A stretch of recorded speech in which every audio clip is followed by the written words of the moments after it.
Hi, I'm getting ready to quilt this top and I want to show you a method I have recently learned on keeping the quilt top square as it is advanced on the rails. I want to give total 100% credit to Denise Lopez at Nuttall's Sewing Center. They have 4 shops in the Salt Lake City, Utah area. I watched her video on YouTube DGL Designs channel. So if you'd like to watch it, you can go there and you will see it.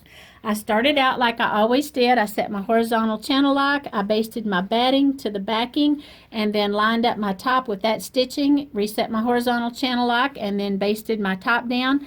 So now I have a top that is on my rails nice and smooth. Since I float my tops, there's a rail up front that I don't use. It would normally be used for the top.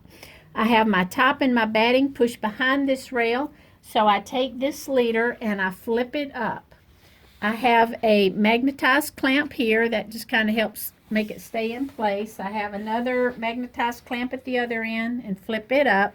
So now this is all nice and straight across the front. And every time it's flipped up, it's going to flip up the exact same way.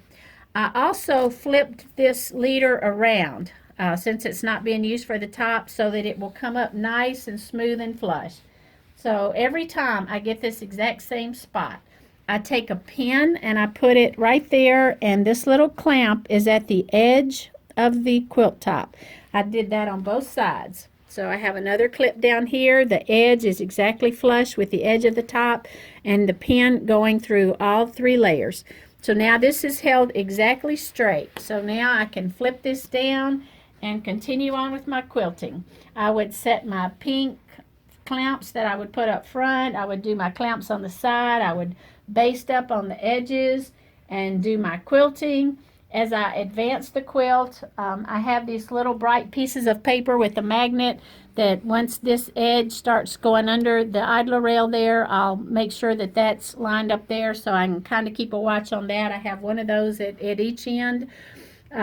So then once I get through quilting, then I'll take my clamps off, and once again I will flip this back up and make sure again that the quilt is staying square.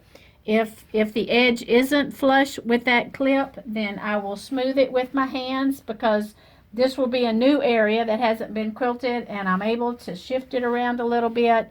So I'll do what I need to do to make sure again that the edge is flush with that edge. I'll put another pin through all 3 layers on both sides.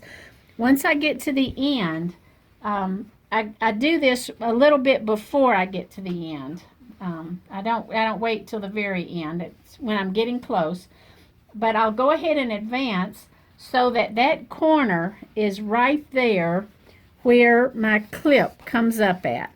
And then I will again make sure that the edge is where the clamp is, and I'll put a pin there, and then I will pin across the bottom and then baste, and I'll know that my edge across the bottom is straight. I'll make sure of that, and then I will roll my quilt back to wherever I stopped quilting and finish quilting. But this method has proven to be so accurate. So I just want to give again a shout out to Denise for sharing this great method. I'm a total fan. Thank you so much.